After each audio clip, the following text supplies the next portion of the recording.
rough year for Chinese stocks. The iShares China ETF is down 10% this year, and American investors remain wary of Chinese shares after a slew of accounting scandals. Here to talk about the potential and peril of investing in China is Junheng Li, author of Tiger Woman on Wall Street. Welcome, Junheng. Thank you for having me. All right, first off, I want to find out what we should believe about China. We see stories about ghost cities on 60 Minutes, but we also hear about 7.5% growth rate. So what should we believe? I think it's a tricky market and it's an emerging market. What it means is that U.S. investors should really conduct in-depth, meticulous, exhaustive, investigative research on companies that they want to invest in. Well, it's hard to do that considering we're over here and China's over there. But one person who does that is Carson Block, aka Muddy Waters. He's brought down to a certain extent Sino Forest and Longtop. Now he's involved with NQ Mobile. So tell me what you think of his research. Would you side with him, for example, on this NQ Mobile problem? I think most of his research are actually very good. There are pockets of reports where it's a little bit exaggerated, and in some cases we actually found the buying opportunities after he knocked down some stocks. Say for example, New Oriental. In the case of NQ, I can't really comment on it because we are not involved. We haven't done a lot of work on it. But I read his report. I think in general it's good. And in general, you think investors should avoid Chinese shares because of the accounting? That's one thing we keep hearing is you have to watch out for Chinese accounting.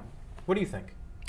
I think, accounting irregularity is a big concern, corporate governance, and that's why you see the disconnect between the GDP performance and the stock market performance.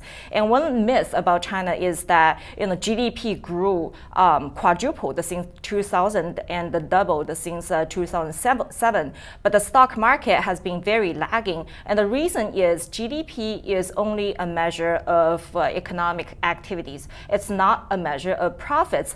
It's definitely not a measure of profits distributable to shareholders. So in the case of weak corporate governance and a poor protection to minority shareholders, which is effectively all American investors, that's why you see the disconnect. What about the big scandal, or at least the New York Times thinks it's a scandal, about JP Morgan hiring the so-called princelings, the sons and daughters of party members, for key posts to get business? Do you think that's as big a deal as the New York Times is making it out to be? It's cheating, right? So cheating is prevalent from schools to commercial competition, business practice, now in the banking world. So one thing to keep in mind is in China, cheating is to keep you not falling behind. It's not get you ahead. So if JP Morgan doesn't cheat, doesn't bribe, doesn't give out kickbacks, doesn't corrupt, then some other firms will. So it has to do that. I mean, that's just sort of one element of the commercial reality in China. And what about American companies that do business in China and run into problems? How hard is it to get Chinese trust back? So for example, Yum had some problems with its chicken. You also saw Walmart had some problems with its products. How hard is it for them to get Chinese trust back? It's really case by case. In the case of Yum, we actually did a lot of work. We believe that the chic factor around KFC kind of runs to the end of its life. After all, people realized after 20 years, it's just fried chicken. So this 20 times crazy multiple, in my view, it's highly valued. I mean, it's a real business. I'm not saying it's fraudulent, but it's a hype.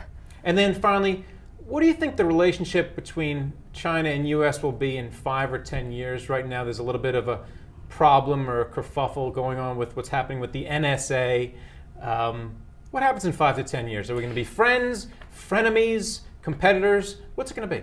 I hope friends, because globalization means we deal with each other. We do business with each other. I really believe that China needs to upgrade its corporate governance because, right now it's U.S. investors who get burned because of accounting scandals. Eventually, the middle class in China, the Chinese middle class, will participate in the stock market.